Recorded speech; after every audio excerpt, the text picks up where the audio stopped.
Parasol or umbrella, do you know the difference? Does anybody know the difference? Do you think they're the same? Unfortunately, well, not unfortunately, they are quite different. However, in similar shape, they are different objects that serve different purposes for the needs of whichever object you pick up.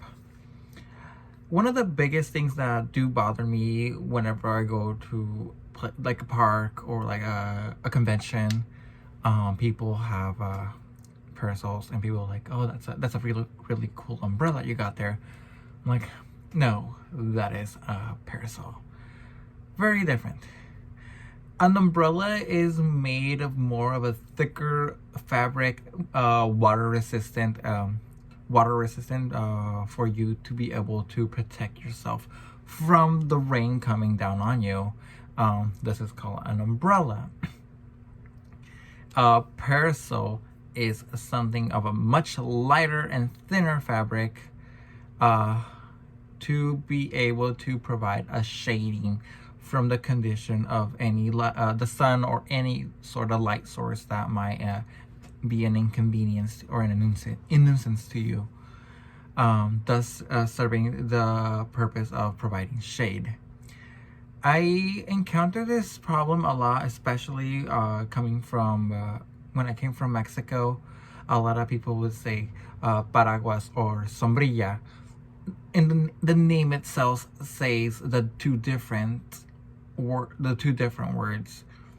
The name says the two differences. Like if you take paraguas, break it down. Para meaning stop, aguas meaning water. So stopping water, paraguas. And I don't know why people say sombrilla. If you translate shade or shadow, translate it into English, into Spanish, it translates to sombra.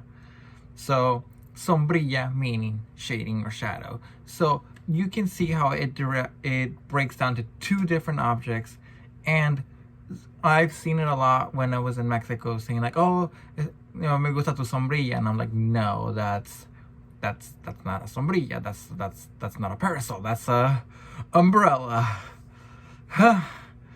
And you're using it for the rain, so therefore, I know it's really small and insignificant, but it's definitely something that does bother me because not a lot of people know the difference between them for some reason, and I'm just here to like to tell people that they're two different objects, and unfortunately, like, people don't get to understand that sometimes.